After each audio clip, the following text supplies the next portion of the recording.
91.3 WVKR Independent Radio, Poughkeepsie, New York. You are tuned into LocalMotion here. And thank you to Frank for 2 hours of Vinyl Triumph. Always a pleasure hearing his show prior to mine. Love Vinyl Triumph. Thanks everybody for tuning in. It's got to be 4 o'clock on the nose because that's the way it always is here with Frank. It's perfect timing. I'm your host, Rita Ryan. This show, if it's your first time tuning in today, it's music all about from the Hudson Valley. Musicians that live here, those coming to record, and those coming to perform in our world-class area venues. That's what this show is about. Today is show number 236 for me on these wonderful airwaves that we call WVKR. And not only is it show 236, but it's also the actual date of the show's anniversary, starting on these airwaves here. Exactly 5 years ago today. Woo! I hosted my first show. That's Frank in the background. Hosted my first show, and it's been a beautiful ride. It's way more than I expected it would ever be. And I've, like I said, had 235 shows prior to this, probably hosted at least over 210, 220 interviews. And I can't even articulate how wonderful it's been. It really, really has been. It's been a pleasure. I'll talk more at the end of the show as well, but I just want to say 5 years ago today, right around 4 o'clock, I was sitting here. I had a former student with me, Noah, and he was with me for the first 4 shows, pressing all the right buttons, showing me what to do here with technology, and it just grew from there. And I can't thank Noah enough. It was a lot of fun having him in here. Also, Lena Redford was here in the studio. They were both Vassar students at the time, since both have graduated. And and that was 5 years ago, this very, very moment. So my first guests were Larry Campbell and Teresa Williams. Those were last week's guests as well. And the song that you hear, if you're a regular listener to this show, that starts the show off is music from their second to last CD, Surrender to Love. So I always want to say thank you to Larry and Teresa for giving me that music to play as a pre starting my show. That's what I'm doing here. So I'll just keep talking during the next 2 hours about some of the memories I have and all of that. It's been a beautiful ride. I thank most of all everyone here at WVKR. I wholeheartedly believe in this station. It's been on the FM signal for over 40 years. I love the fact it's completely commercial free and completely independent. No one tells me what to spin, what I have to spin. And it's just a really wonderful place to be. College radio is definitely where it's at. And everybody that's tuned in over the years and has been so supportive and has, made suggestions on guests and songs and all of this. Thank you. Thank you from the bottom of my heart for tuning in. So for now, let's keep going. I got some great music, and I have a wonderful guest today to help me celebrate this milestone in this show's history. Today, I have with me Byron Isaacs. Byron has performed with Ola Bell. He was a founding member of Ola Bell. He also performed with Levon Helm for many years and the Midnight Ramble Band. He has recently he is part of Lost Leaders, and you might know this group that's a little name called the Lumineers. Byron is the bass player for the Lumineers and has recorded on their last albums and has toured the world with them. So we're going to be talking with Byron Isaac very, very shortly. What I want to do is spin some of his music so you get familiar with it if you're not already. This was a track that he sent to me, which I found so amazing and so impressive. This has not been released, and this was recorded back in 2015. And it was an unreleased recording that he did with Amy Helm, David Berger, and Dan Littleton back in 2015. It's a song that he wrote. The band performed this. Levon Helm performed this for years. Calvary. I shouldn't say the band performed this, but Levon Helm did with the Midnight Ramble Band. So I'm going to play this track of Byron and as I mentioned, those other musicians. And we're going to take a listen, and then we'll play one more track, and then Byron will be calling in, and we'll spend some time chatting with him, see what he's up to, and we'll take it from there. Thanks again for tuning in. Let's take a listen to Byron Isaacs right here, right now, 91.3 WVKR, Independent Radio, Poughkeepsie.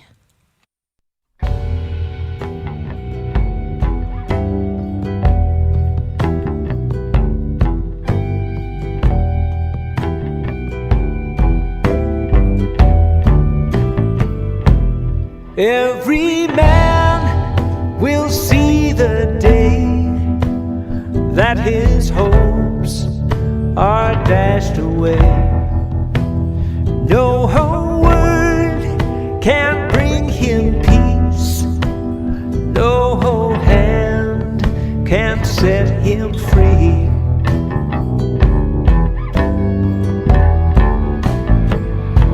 Some will ramble far from home and work their fingers to the bone, and some will numb their hearts with wine to distract their troubled minds.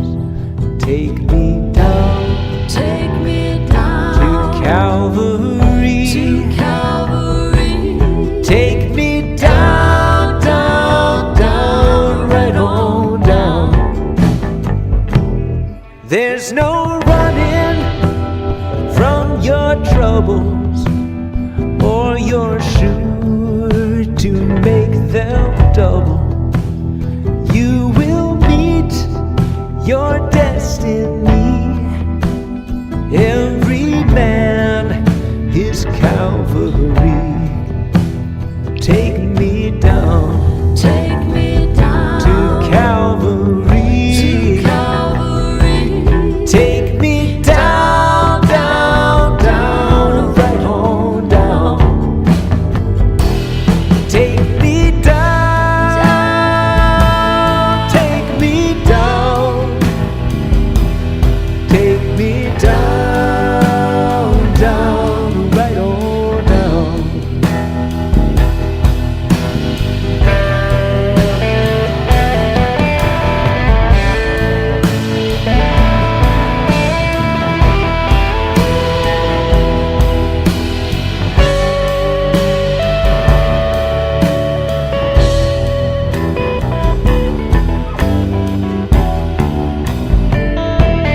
I will lay my hammer down, set my knees upon the ground. I will not leave from this place till I see you face to face. Take me down to Calvary. Take me down, down, down, right on down. Take me down, take me down, take me down, down, right on down. Take me down,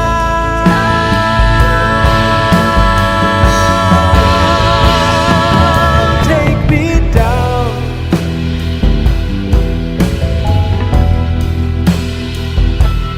Take me down, down, down, down, right on down.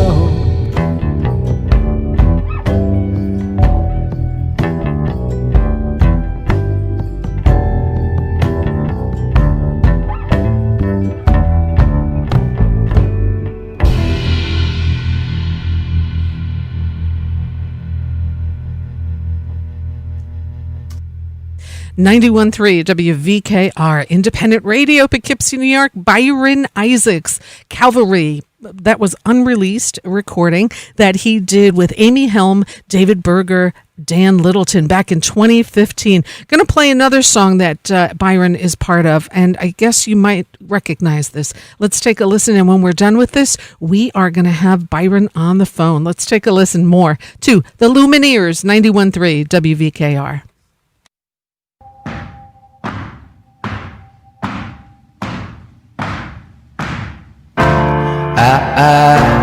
When I was younger, I should have known better, and I can't feel no remorse, and you don't feel nothing back.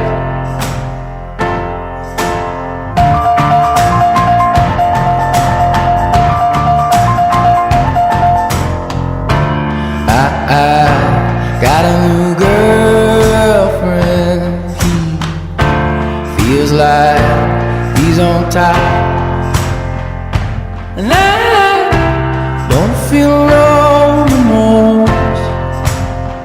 And you can't see past my blindness. Oh, Ophelia, you've been on my mind, girl, since the flood. Heaven help a fool who falls in love.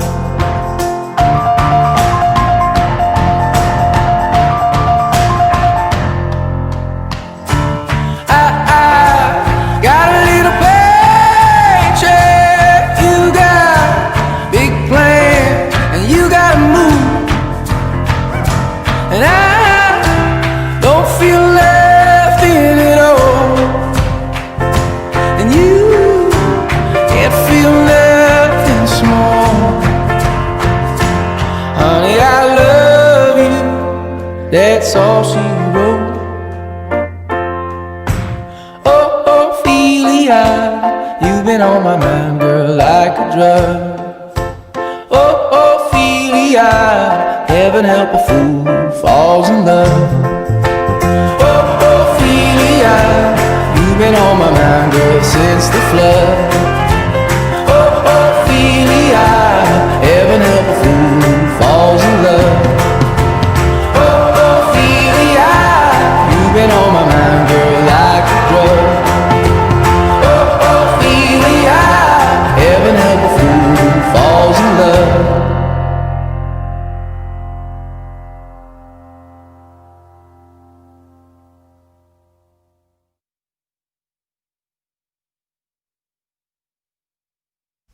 91.3 WVKR, independent radio, Poughkeepsie, New York. I now have Byron Isaacs on the phone, so let me get him on air.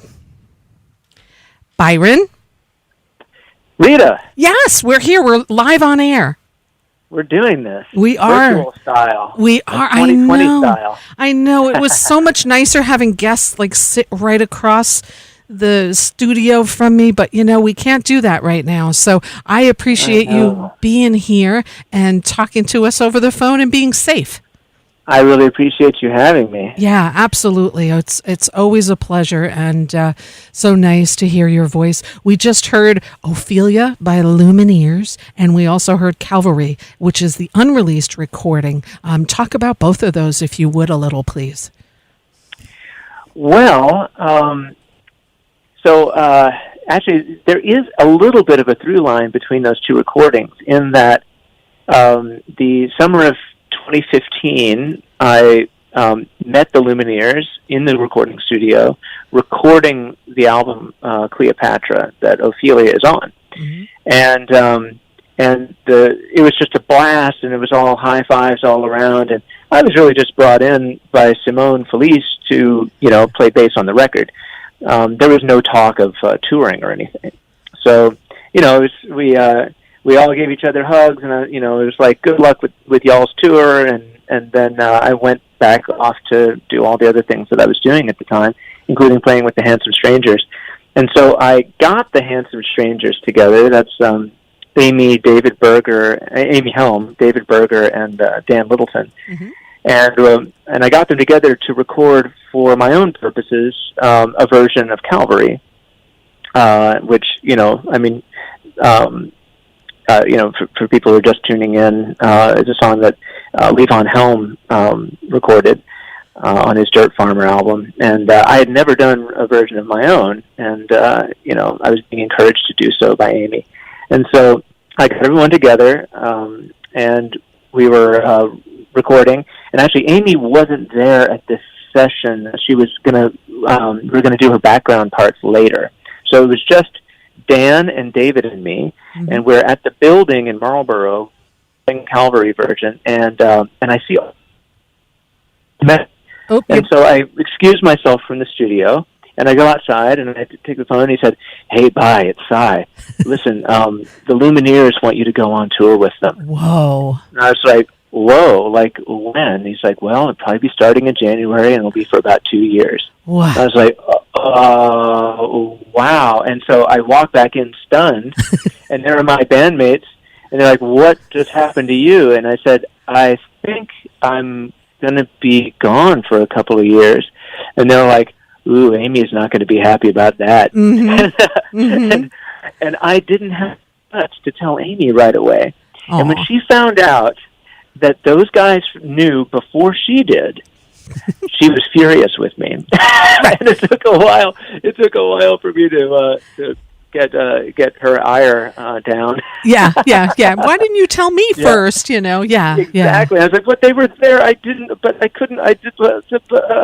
So anyway, it was very funny, and of course, she's my sister, so we're absolutely. It's all good. Water under the bridge. I know that she couldn't. My whole career, my life changed right then and there. Like all the great stuff that I was doing at that point, which included, the Midnight Ramble Band, of course, and The Wait, and several projects with Jimmy Weeder and The Handsome Strangers. These were the things that I had. And Larry and Teresa too, right? You were with Larry them. And Teresa stuff, and really, really busy with all the stuff that I just so dearly loved, and it was a hard decision. But and I knew that it was going to be a sea change, and I decided to see what would happen if I just turned the page, as it were. And so, it was wild. So there is a convergence between those two, otherwise very, very different songs. I bet. Absolutely. But I know for a fact that Amy could not have been happier for you with the decision that you made to join the Lumineers. So ultimately, yes. Yeah. Might have taken a day or two. Get her blessing. I did get her blessing. Yeah. A month or two. Yeah. So anyway, if listeners are just tuning in, I just want to say it's 4:18. It's Wednesday. It's LocalMotion, and I'm here with Byron Isaacs, and I could not be happier to be speaking with him today. Byron has performed with Levon Helms for many, many years with the Midnight Ramble Band. Also, you've been around Willie Nelson, Joan Baez, Bruce Springsteen, Roseanne Cash, Ryan Adams, Chris Smither, Larry, Teresa, Amy Helm. You've got quite a discography coming up. And of course, now you're part of Lost Leaders, and you're, of course, a member of the Lumineers, and you tour with them when everybody's touring, which, of course, right now is kind of on hold. So, yeah, right now we're all twiddling our thumbs together. Yeah. So are you finding yourself being creative during this time, writing, or is it harder or easier? At first, I found myself completely blocked creatively. And I've talked to a number of artists who've had the same experience. I think, creativity has its seasons as well. And sometimes, when life just takes over and grabs the reins and takes you out of your whole, your expected trajectory and just turns your whole thing around, which it has for everybody en masse, really. I think a lot of artists go into the collection mode where all the impressions and emotions and images and everything are being collected and then processed, and it's just you're taking in too much to really even be able to express it. Right. You know, it takes a long time when you get something this big and this heavy to process it enough for something true to start to come out of you that isn't just a direct journalistic reaction to whatever's in the news. Mm-hmm. You know what I mean? Yeah. Like for something to have a genuine emotive response takes longer. And so, you know, a lot of the first things that I was writing were just, you know, either very angry or very scared or frightened or sad, you know, and like very much reacting to, you know, every stone that fell into the water. And really, none of it really retains its, like there wasn't universality to it. There wasn't timelessness to it. It was like the week that I wrote it, it had like a relevance, and then now it's it doesn't have any relevance. So, you know, eventually though, I know that all of us artists who have been experiencing this, I think there's going to be an incredible outflow of really deep, amazing music coming from all corners. Mm-hmm. And it's just going to take some time, you know? Right. Yeah, I think everybody was shell-shocked. I mean, you know, you were standing on a stage one day and, you know, in front of tens of thousands of people, and now all of a sudden you got sidelined like that, you know? And yeah, it was immediate. Yeah. It was really immediate. Yeah. We played a show March 11th. Yeah. And then we were in the middle of the beginning of our tour. Right. You know, we had started in January, and March 11th, we have our last show. We find ourselves all flying home on hastily bought tickets, and then everything shut down on the 13th. Right. You know, like we were home on the 12th, and then we got the news that everything was just like done. Yeah, like shell-shocked. Wow. You had to have been shell-shocked all of a sudden, like you say, just to be doing that. And next thing you know, you're like, home? I'm not supposed to be home. I'm supposed to be touring. That's exactly right, It's really a shock for so many. Yeah. You know, and of course, all the people who bought tickets, I mean, you know, and really, you know, the fans, I mean, wow, it's really rough. I mean, and not just for our band, but for every band. Every band. You know? Yeah. Like, yeah. And now just to reschedule everything, what a logistic craziness that's going to be to reschedule. You had... Especially because, you know, like rescheduling needs to happen for there to be, you know, faith in the gigging economy. Right. Because faith in the gigging economy is a large part of the driver of it. Right. Like if you don't even have faith in it, then, you know, then even when stuff opens up, there's no energy built up to actually immediately begin to pop in and, you know, and make it happen. So, you know, but the thing is, so people are trying to book things, and then you see things get like rebooked and then taken back off the calendar. Yeah. And then rebooked and then taken back off the calendar. And it's heartbreaking to see, you know, these venues and promoters and fans and the bands all going through that. It's like this, you know, it's like the carrot being dangled in front of the mule. It was just never going to get that carrot. Right. What is the next scheduled show for the Lumineers? What's on the books? Is it 2021? I think, and you know, honestly, I see the dates come up and then I promptly forget about them because you know, I don't want to get my hopes up too much, but I think Jessica's on my computer right now. I could probably look it up, but you know, I off the top of my head, I'm not holding those dates in my mind right now. That's part of my denial. Yeah. Like self-preservation. Yeah. Well, it feels like none of us can plan anything more than a week out. It just seems like everything's so uncertain. And it is. Yeah. It is. And if you give yourself over to that way of living, like it can be kind of freeing in a way. You know, you kind of have to zen out. Right. You know? Right. But, you know, if you really need to plan something, then you're immediately going to be miserable. Right. Yeah, absolutely. Absolutely. Yeah. Well, let's talk about some of the beautiful music that you've made. Byron, you, of course, are from the South. You're from Houston. You studied bass at Indiana. Tell me about, and you were on here before, but maybe, it's been a while. Tell us about your start with your instrument, with bass, and why bass? Well, that is a really good question. I had been, I grew up singing in a singing family. We all sang together, lots of harmony in the cars, and so there was music all around. And my siblings loved to work out really hard harmony. I was much younger than them, and that and so I started singing harmonies when I was like 3 and 4 years old, like really before I remember. And I started playing on the piano and just by ear, like picking out like tunes and making up little songs. And my mom thought, okay, I'm going to put him in piano lessons. Gave me a teacher, but this teacher was so strict and by the book, and no playing by ear allowed. No, playing songs that you want to play allowed. Like you had to play, Ding Dong Bell, and that was it. And I would find like better songs farther in the book, and I'd start to learn those because they just sounded better. And she's like, "No, you have to start at the beginning." Oh no! And yeah, and within a couple of months, I quit piano altogether. I don't blame you with a teacher like that. Yeah. And I was 6 years old.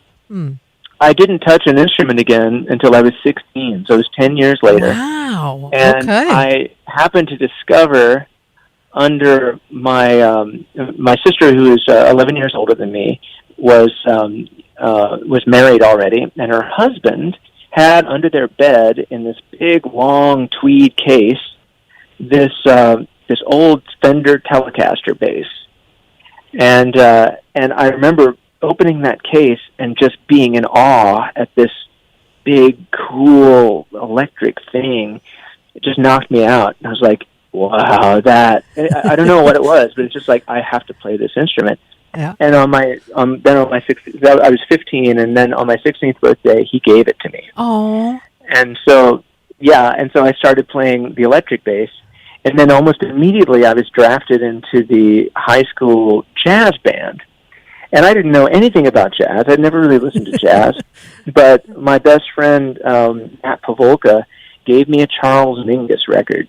And I heard Charles Mingus, and it again, even more so than first seeing that electric bass, it was like the heavens opened up and the hands of God got me in a chokehold. And it was like, oh my God, I have to make this music. And so I started playing the upright bass at age 16, and kept playing the Fender bass too, and just got headlong into jazz. And then by the time I graduated high school, I went into the jazz department of Indiana University. Wow. Which was it had, among the top 2 or 3 jazz schools in the country. Yeah. And it was also one of the top 3 conservatories in the country. Yeah, Joshua Bell went there. Yeah, he preceded me just by a few years, and actually his dad was one of my mom's professors at Indiana University. So for a while there, she and I were in college together. She was getting her PhD. Love that. And I was getting I was studying for a bachelor's in music, and so I moved to New York then in '94 to play jazz, and then when I got to New York, what happened to be happening in the scene at that time wasn't exactly what I was into, and it seemed to be very very uptight. The other jazz players my age at the time kind of were into playing like really old style and like wearing like old suits, and the whole thing just it wasn't the alive, ferocious new sound that I wanted to make. And I fell in with with singer-songwriters because they were much more open-minded, and I found that I could be more creative in that scene. So I started playing with singer-songwriters in New York, and also dabbling in playing in funk bands and horn bands and salsa bands and like everything. I just took the city in, even punk bands. And right. Oh, wow. Yeah, and during this period, I got asked to play with Joan Baez. Amazing. So this is 2002. I had met the members from Olabelle in the couple of years preceding this, and we were just starting that band at this time also. I spent most of 2002 on the road with Joan, and then came off and made the record with Olabelle. And so I found myself in the folk and Americana world, and plunged headlong into that then for the next, I guess you could say I'm still in that world. Still in it, yeah.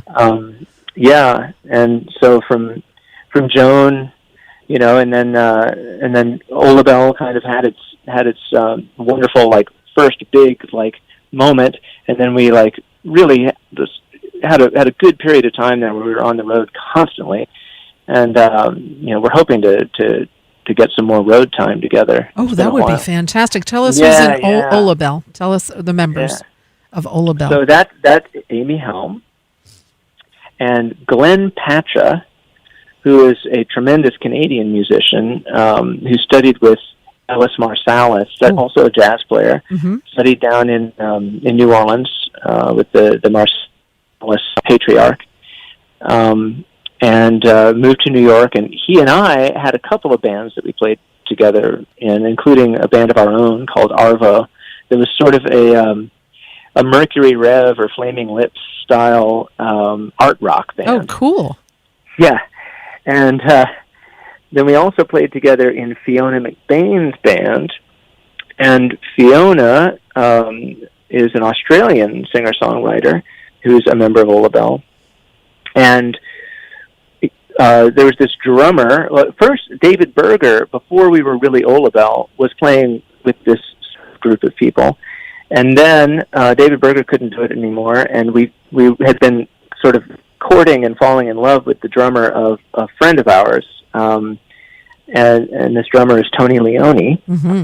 And so Tony Leone became the drummer, and of course Amy had known Glenn. This is a long story. I'm going on too long. No, I love it. We have time. We have time. So Amy spent all this time in New Orleans when Levon opened up his Levon Helm's American Roadhouse. Love it. Which is a club that Levon had in New Orleans for a while. So Amy went down there to make that hang and was all over the New Orleans scene and met Glenn, and they hit it off. They find themselves back in New York, and Glenn got Amy actually to sing on an Arvo song, and then they were planning and figuring out some kind of project to do together, and that ended up swirling in Fiona and me, and then Tony, and our dear friend Jimmy Zhivago, who was a great New York producer and guitar player and singer-songwriter. And he's actually since passed on, which is... he passed away a couple of years ago. Yes, he did. Yeah. And that was the original 6 members of Olabelle. Wow. And how cool that you guys want to incredible pool of musicians. I mean, all of us so different from each other, and but the music was, such a we were trying to make a place of refuge in music for ourselves and for everyone. I think you did that. Oh, thank you. That's very sweet. I think you did that. I think the fact that you guys want to get something together again at some point would be wonderful. I think so many people would be all over that and so excited to see Olabelle again. Really, I mean, it's so cool. Yeah, well, we keep talking about it over the years, and we do like the show at City Winery every few years, but but we're working on it. What we want to do is get back in the studio. So I'll let you know if anything comes up. Oh, that would be so cool to see. Now, speaking of Amy and Levon, I love the way that you're your story has been, if you would tell us again, Byron, about you meeting Levon and not really knowing about the band. Yeah, that's true. Like, the way my musical trajectory went, right about the time that my listening to, all the rock music that I loved, you're really a music fan, and you love, say, the Stones or the Beatles, then it automatically makes you want to hear the stuff that those guys loved. Mm-hmm. And, and it takes you backward in time, and you keep, like, finding these incredible fountains from which they all drank. And it just keeps going back and going back. And so right about the point where I would have discovered the band, I discovered Charles Mingus and went just a left turn into jazz, and just never did that homework, that listening homework that I, of course, would have done not as homework, but for the love of the music, obviously. But I just left this gaping hole in my exploration of American rock and roll. Mm-hmm. Mm-hmm. So so Levon came by the studio when Olabelle was in the studio, October 2002, making our first album, and I'd heard them talk about Amy's dad, and I knew that he was a musician, he was a drummer and a singer, and I'd heard of the band because I'd remembered my mom years before referring to a band that Bob Dylan had, is the way she described it, as he named it The Band, and she thought that was funny, which of course she had her facts a little wrong on that. But, I mean, it's somewhat right, close. And so that's all I really knew about the band, and it was like, oh, Amy's dad was in that band that Bob Dylan called The Band. So he comes into the studio, and basically everyone else but Amy and me froze. They just froze. Like, completely starstruck, deer in the headlights. And, almost couldn't play. And Jimmy Zhivago, who had played, at that point with way more people than any of us had, even he was, like, apologizing to Levon about, like, his guitar solos and stuff. We're like, what the fuck is happening to everybody? And so I think Levon just partially liked the fact that I was loose and not like frozen, like a deer. Frozen. and then Amy asked him to sit in, and of course, Tony leaped off the drum stool faster than you could. I mean, it was like if he were a cartoon, he would have been like through the wall with a big hole shaped of him, behind the drum set. He jumped off that drum set so fast, just to like play a tambourine next to Levon. Right. It was really awesome, and so then I start playing with Levon, and I remember it's like, God, man, Amy's dad has a groove. and we just like dug into this groove, and he just looked up at me and gave me that smile that like later I would come to know so well. But and it was just cooking right away, boom. And then his friend and old tour manager of the band, Butch Denner, who was with him at the time, sidled up to me and he said, "Hey, the boss is going to call you for some gigs. You know any Willie Dixon?" And I was like, yeah, I know some. He's like, "Let me write down some records for you. Check these out." And he hands me this note with like these blues albums to check out. And I was like, "Oh, okay." And so I was like, "Well, that'd be cool. I'll play with Levon." Anyway, the phone never rang with Levon. I was like, "Well, that's all right." I waited a few months thinking, "Oh, that'd be so cool." I'd play with Amy's dad. But it turned out Amy had caught wind of this, or she had seen this go down, and went to her dad and was like, "You can't take our bass player from us. Do not call him." That's great. So anyway, after this day in the studio, that was just went so well, and I was like, "God, man, Amy's dad is super deep. I should check out the band. I really should." So I was like, "Guys, what record should I get?" And they were like, "Well, you have to start with the first two. There's one just called The Band, and then there's music for Big Pink." And I was like, "Okay." So thinking, of course, at the time that their first album would have been The Band, which, of course, it was the second album, but I didn't know.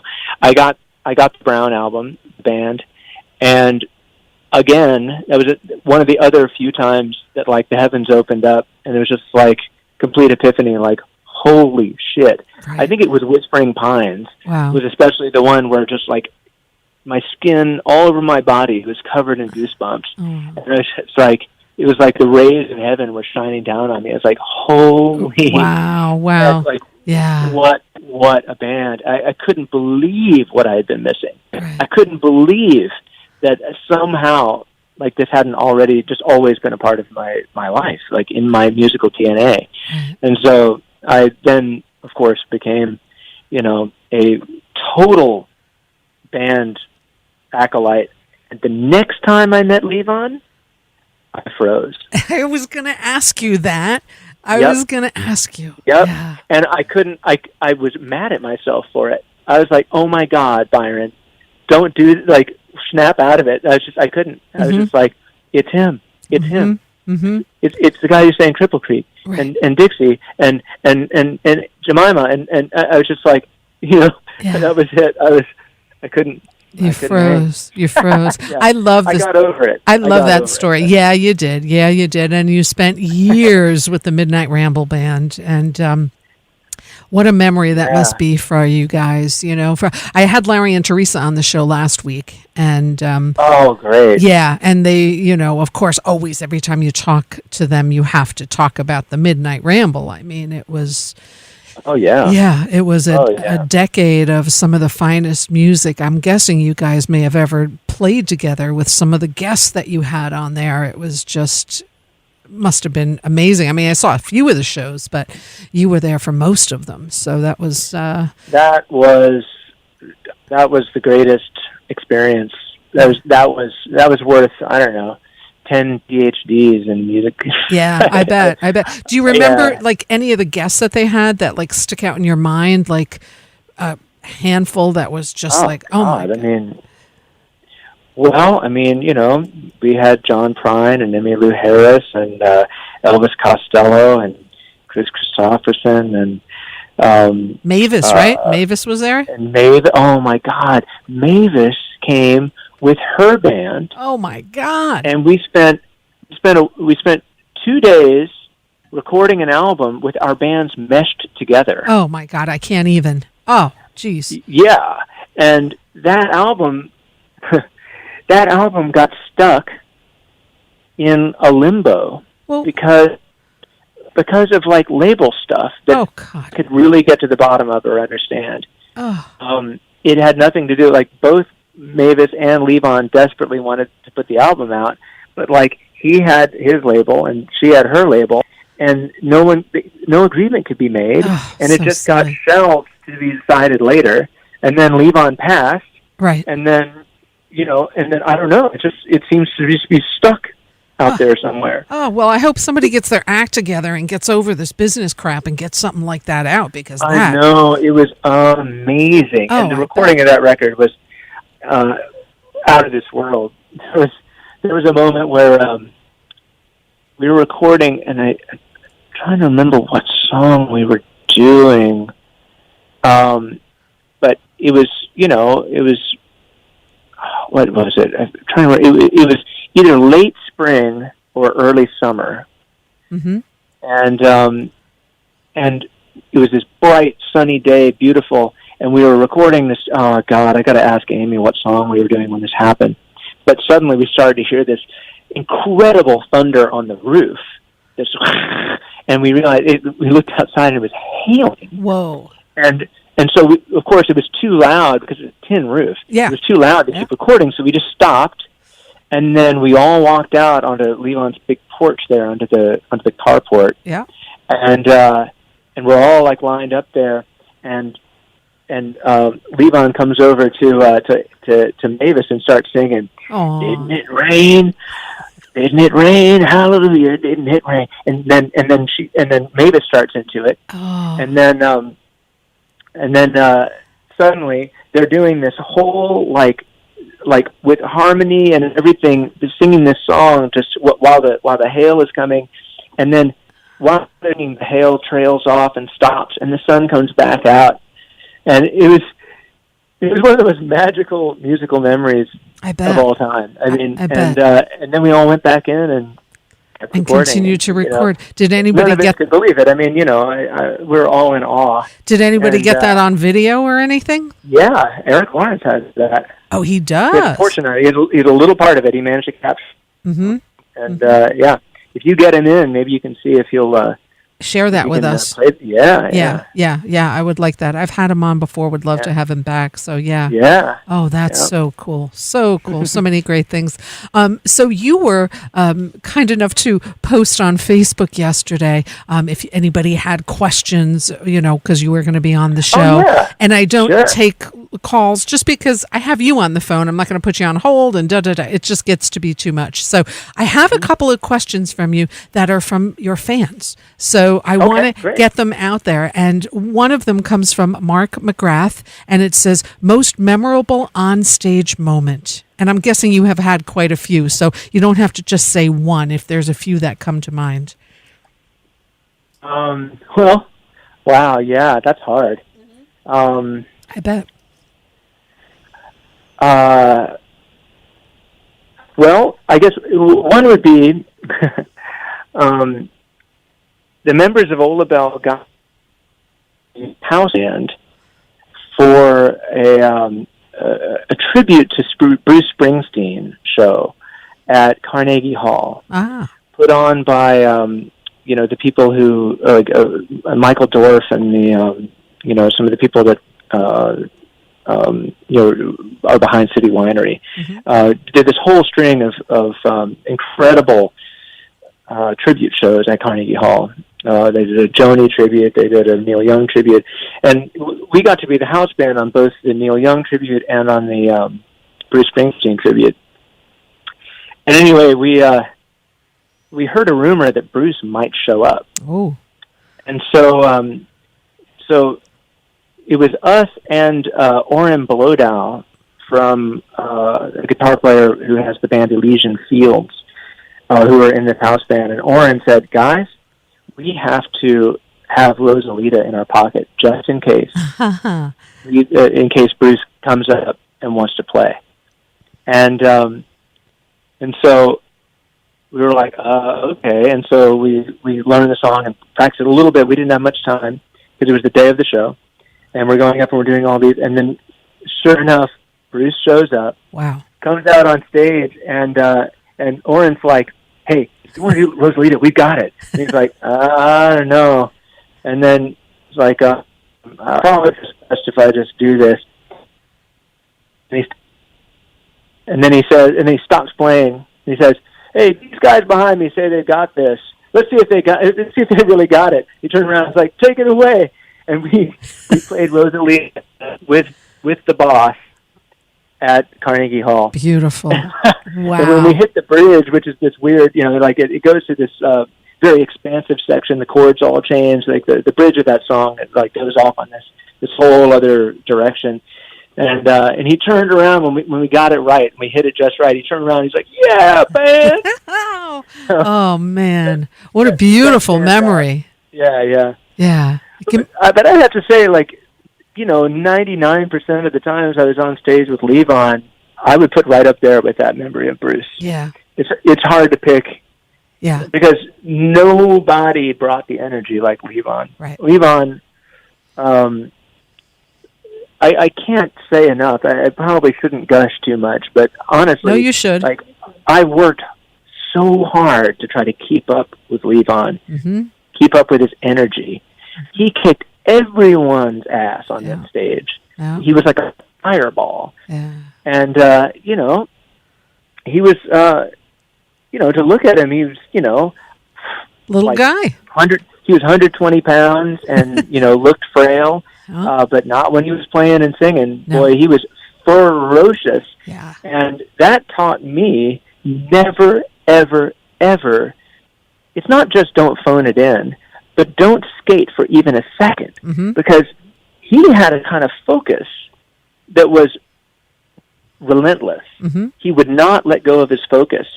And when I started to realize this, I started trying to match him because, you know, you do anything, you can have moments where your concentration just lapses for a little second. Sure. Just a little blip. Yep. So I started realizing, I think he could feel that I was trying to come at him with this, you know, bring back like the same kind of intensity. And he used to look at me and like smile when he could feel that. And whenever my concentration would lapse for a split second, he'd look over at me. And he got it. And laugh Uh-huh. and hit his cowbell, which is always a sign. And the thing is, it was nothing that anybody would have even been able to hear. Even if you'd had a recording of it, you'd be like, what changed? Nothing, What right. changed was Right. my energy changed, Mhm. and he felt it. Mm-hmm. Wow. That guy was on a whole other level. He was Wow. like some kind of avatar. Wow. Seriously, it was otherworldly. So, you know, nothing really can compare to that. And I got steep in that energy for, you know, 10 years. 10 years, yeah. You know, I love the way that Levon had his drum set sideways, not in the back. So many bands put their drummer in the back, not Levon. Levon was on the side because he wanted to see every musician in his band perform. And also, another thing is, turns his head to the side to sing. He wanted, when he turned his head, not to be facing backstage, but to be facing the audience. Mm-hmm. Mm-hmm. That was another. They wanted to, you know, he wanted to. Part of it was yes to be in the front line, but also part of it was out of respect to the audience. He had a deep, deep respect for the people who paid money to come hear him play. Yeah, like he was very humble about that. Right. I think he went the opposite way from getting big-headed about that. Mm-hmm. He never took that for granted. You know, and I learned a lot from that too. Just his attitude about gratitude. Yeah, his intense, enormous gratitude. Yeah, and he was just so genuine. Just there was no air about him. He just every time I saw him perform, I've never met him, but it was just the real deal, you know. And yeah. It was amazing. Well, I hope that answered Mark McGrath's question. I have another one from your friend David Byron, which I'm just a huge fan. He wants to know, what are your top 3 favorite songs? What? That's what David Byron said. Yeah, good luck with that one. My favorite song? Top 3 favorite. That's like impossible to even... Wow. Don't think too hard. What would be just like let it come out? Like maybe a jazz track, maybe a different you pick. Wow. David got you. Yeah, that's tough. Well, let's see. I guess for jazz, I'll pick one of those first songs that knocked me just completely flat. On a record called a Charles Mingus record called, there's a song called "Moanin'" that starts with a baritone saxophone by itself, and then this whole track starts to build around that, and it is so powerful and visceral and funky and deep, and it just raises to this crescendo, and yelling over the band. It's a big band, and it's just absolutely incredible. And so, and because that was one of the songs that changed my life, right? I'll name that. Beautiful. And, then I have to add to that Whispering Pines. That's one of those that did that to me. And then, let me see, I mean, I started writing songs because I heard a Suzanne Vega record. This coincided with my starting to play with singer-songwriters when I first moved to New York. I was a jazz musician, a little frustrated with what was happening in the scene at the time, with at least people my age at the time, and I heard the Suzanne Vega record, 99.9 degrees Fahrenheit, and that made me decide that I had to write songs. Oh. And, I guess it's so hard to name favorites of any of these things, but I'm just going to use that as my rubric here. Right. The songs that made me change my life. Right. There's a song on that record that just hit me at the time. So much of her catalog completely blows me away. I'm such a massive fan, and have a lot of gratitude toward her for her art. But the song that got me, that opened the door to that for me and made me want to write songs, was a very unusual little song that's on there toward the end of the album called "Song of Sand." Okay. Very strange little song. It just has a magic about it. Yeah. And it's not one of the ones that's held up and as one of the hits, or it's an obscure song for her. Yeah. But that lit a fire in me. And so I'll just name those three because of that. Well, that's perfect. Those are great great tracks. Beautiful, beautiful. I forgot who asked this, but here is another question, and I'm sorry I don't know who it came from. It's the question is, what is your favorite cover song that you've done with Wes, and why is it significant? And Wes, of course, if listeners aren't familiar, is Wesley from the Lumineers. Wow.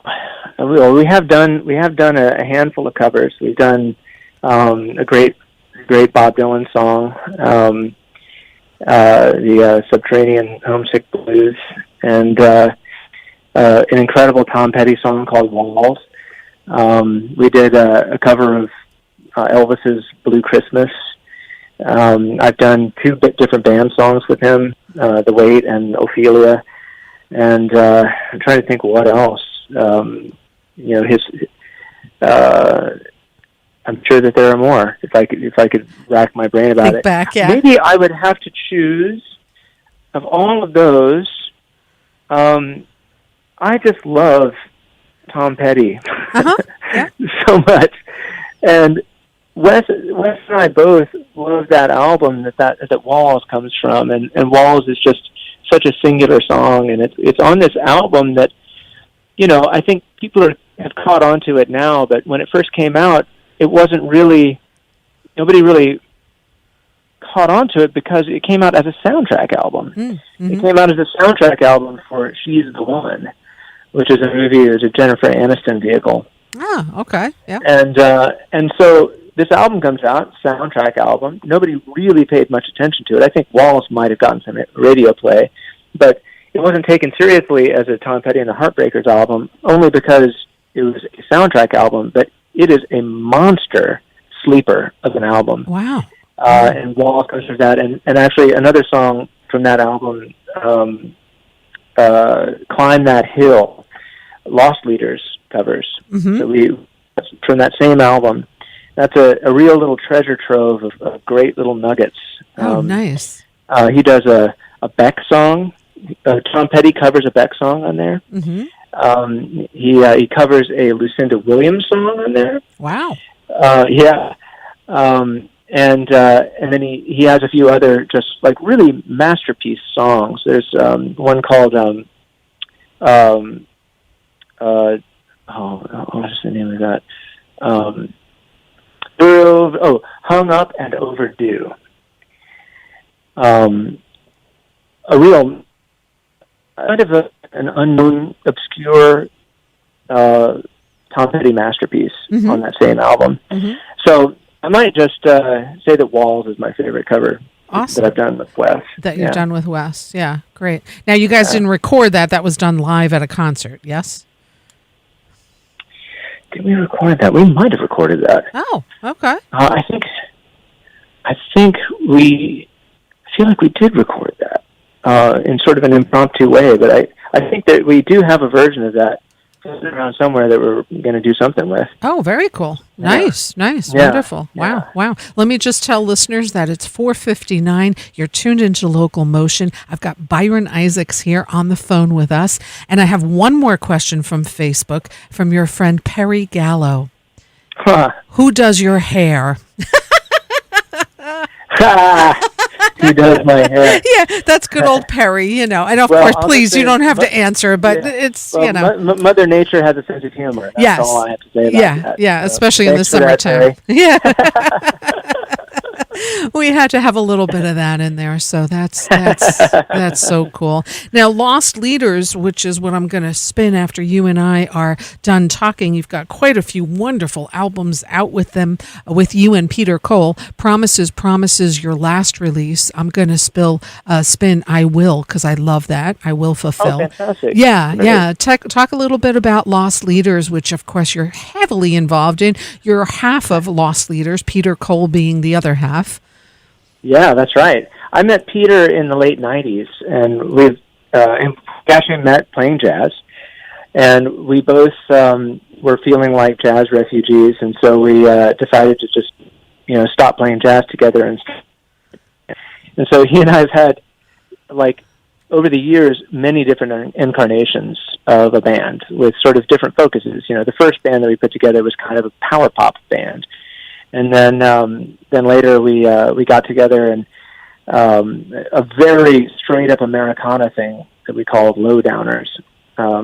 And then we got to record at Levon's studio, and we renamed ourselves again for that because we found this sort of a mix of Americana and psychedelia that became Lost Leaders. And also, some good pop rock. It's sort of we finally found a blend of all the stuff that we love, and I think that first Lost Leaders record, at the time, I think that we could have summed it up best by saying we made the album that nobody else had made that we could say was our favorite album. Mm-hmm. Nice.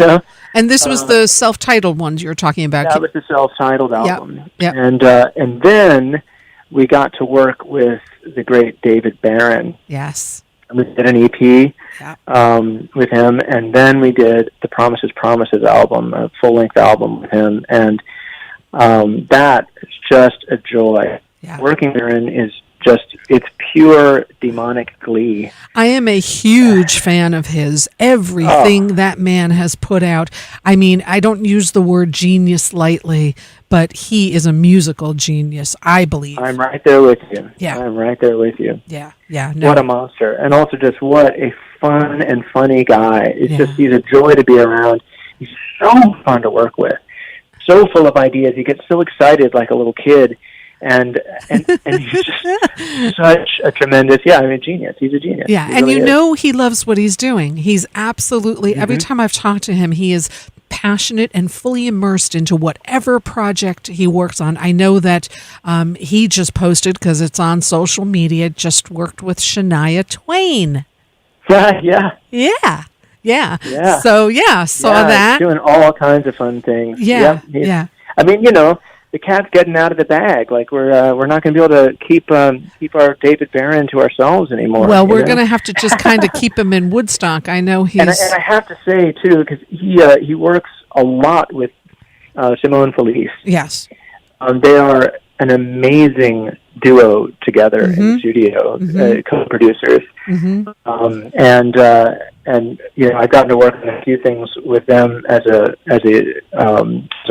in their partnership, and it's so fabulous. I any songwriters out there who want to make a record, you should see if Simone and David can work with you, because it's amazing. Wow. Yeah, it's brilliant. It's a perfect combination. When David was on beginning of the year, he said that he just kind of renovated his studio a little, and at Sun Mountain, and just the things that he's involved in is just absolutely amazing. I know, of course, he worked with the Lumineers with Shawn Mendes. He did the string arrangement for him. Lenny Kravitz for years and years and years, and the list goes on. I mean, his discography. All about that bass. Yes, he has a diamond. I never knew anything like that existed. I didn't either. You have a platinum. I didn't even know what it looked like. Yeah. 10 times platinum equals diamond. That's crazy. I didn't even know. I saw this little statue like this. It looked like just like a rock, like a glass rock that was like on on his piano. And I was like, "Oh, what's this?" And I look, and it says, "This diamond album presented to David Byron for work on All About That Bass." Right. I was like, "Diamond album? What?" I had to look it up. I didn't know what it meant. Never knew. Now you have a what is it? A platinum, right? Because of Lumineers with Cleopatra. And did 3 go platinum yet?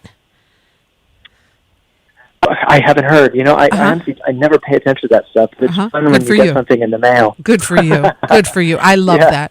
I think you can drive yourself crazy. Yeah. Allow yourself to think about that kind of stuff. I mean, that's not where the music is coming from. Right, exactly. And it's a surefire way to dam up your creativity if you start obsessing about that There stuff. you go, Byron. It will mess you up. You know what? That's why people love you, and that's why you are who you are, because that's your mindset, and people love you just because of that. So, that's great. So you keep on doing exactly what you're doing, because boy, it's working for you, and it's thank you, Rita. So wonderful, so wonderful. So Byron, I can't thank you enough. Really, it's always a pleasure talking with you, and I just hope to see you soon.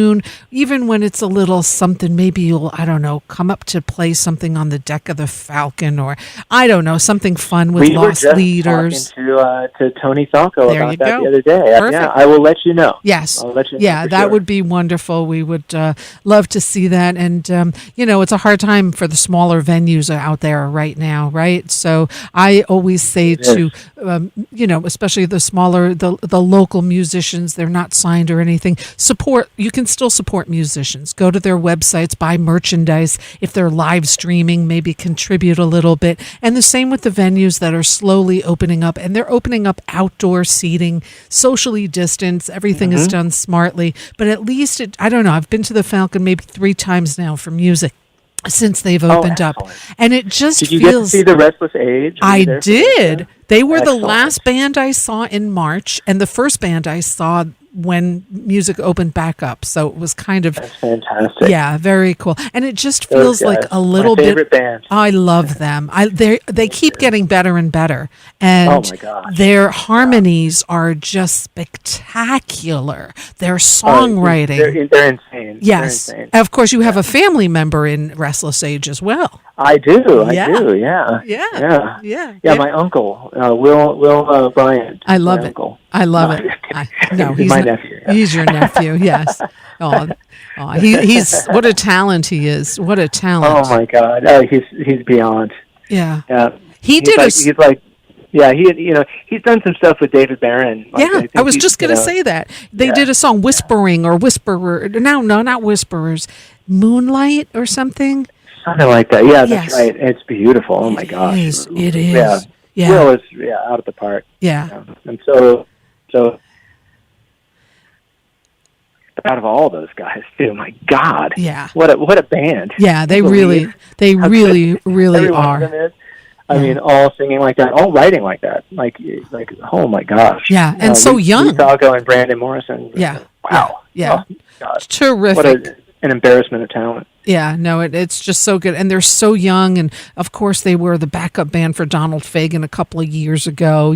Just crazy good. Crazy good. Well, we hope that you, Byron, do this with Lost Leaders, and let us all know when we can come see you live again, because it feels like a little bit of normalcy when you get to at least see music. And I know everything is tough because it's all weather dependent. So, but it is what it is. And at least it's something. It's better than, at least you have, maybe you could always do a rain date or something like that as well. So, Byron, I'll let you know as soon as we have something planned. It'll happen. Cool. So I'm going to play a track by Lost Leaders, and then you also released solo, Disappearing Man.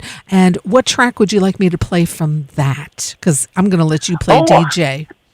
Oh, goodness gracious. Let's see. So you're going to play I Will. Maybe play... I guess I'll just say, let's say, play the first track. Losing You. losing you. Yeah. Okay, beautiful. I will do that. So yeah, just thank you for being here today. Thank you for your time. Please keep me posted on any new releases. And once you guys come up to the Falcon, we'll be thrilled. And it's always a pleasure talking with you, Byron. You're the real deal. Likewise, Rita. Yeah. Thank you so much for having me today. This is wonderful. Made my day. Absolutely. Made my day too. Big hugs, big love to Jessica and to your kids. And you guys, you got a great family together. So, yeah. Likewise. Yeah. Thank you. I will do that. And we hope to see you soon. And thank you for your time, Byron. Okay. Thank you, Rita. Cheers. Bye-bye. Bye. The great Byron Isaacs here on 91.3 WVKR, Independent Radio, Poughkeepsie, LocalMotion. And let's keep the music going, as I said, with Lost Leaders. And this is Byron's track. Let's take a listen. I Will, 91.3.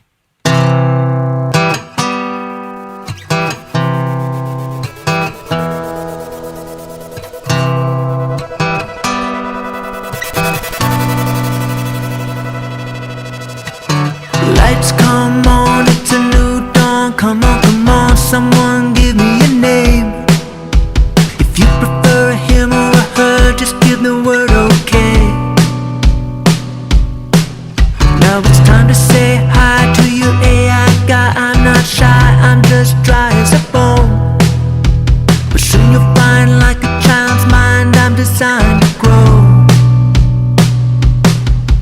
I will fulfill for you whatever you want me to do. I will for you. Be still, my will for you. Make your dreams come true.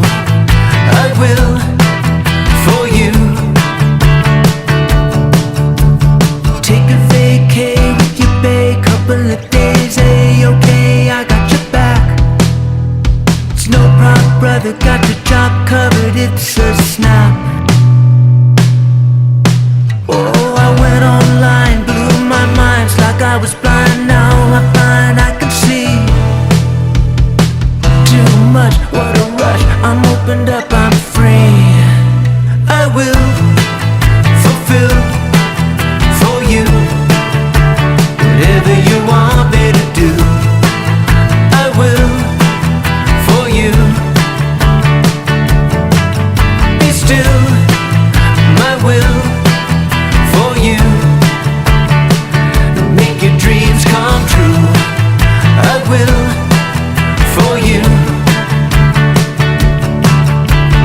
Human history is a pisser to me. I can really see why it took you so long. Never fear, it's clear why I'm here. I won't steer you wrong.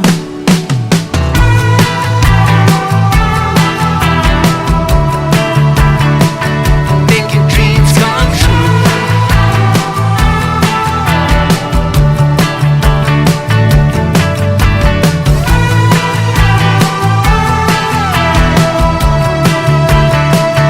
Make your dreams come true.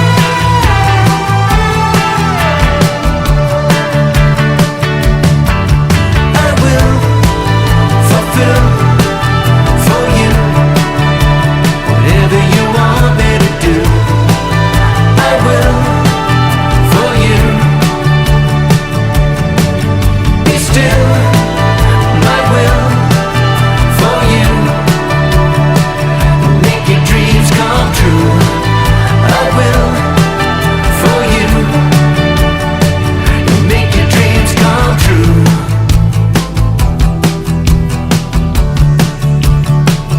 Make your dreams come true.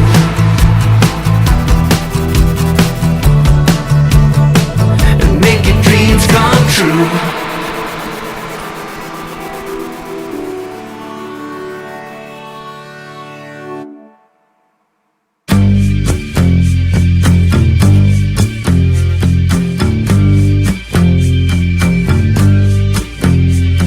The things that you do, I just can't feel.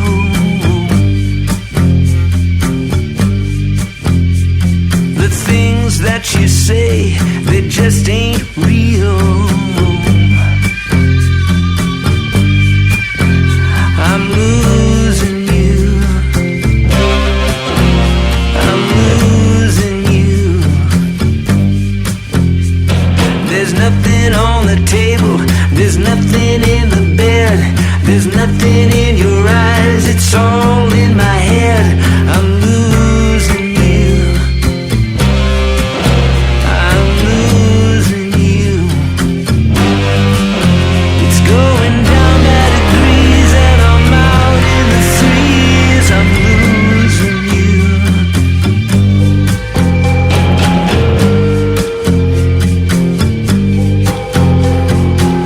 No one to talk to, nowhere to go.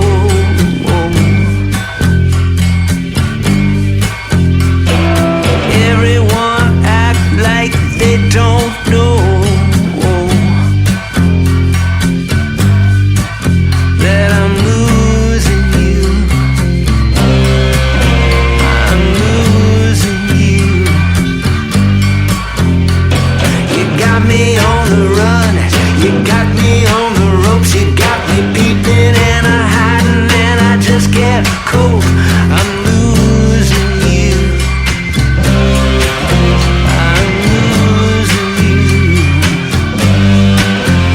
Well, you're turning the screws and you're spreading the news. I'm losing you.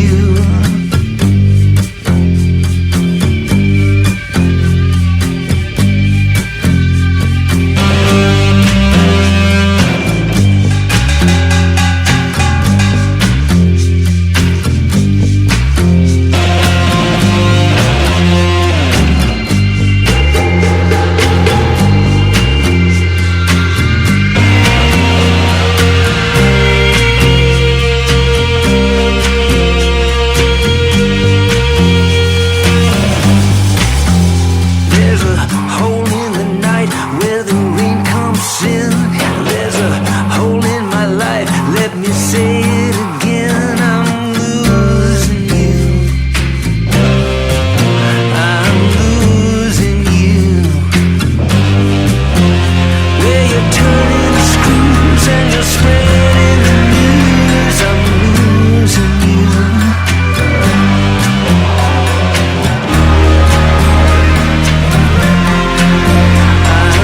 losing you.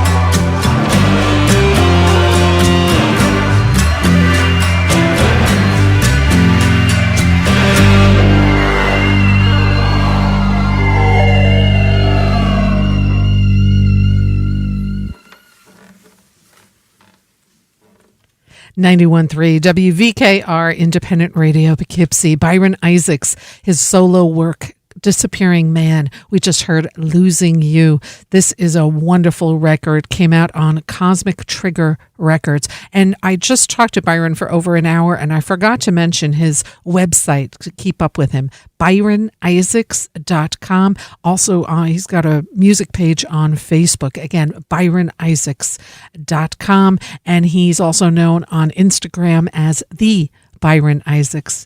The one and only, the Byron Isaacs. So yeah, great music there from his solo work. And we got started there with Lost Leaders, their latest release, Promises, Promises with I Will Fulfill. That song always gets me up and dancing. I hope you guys enjoyed that as much.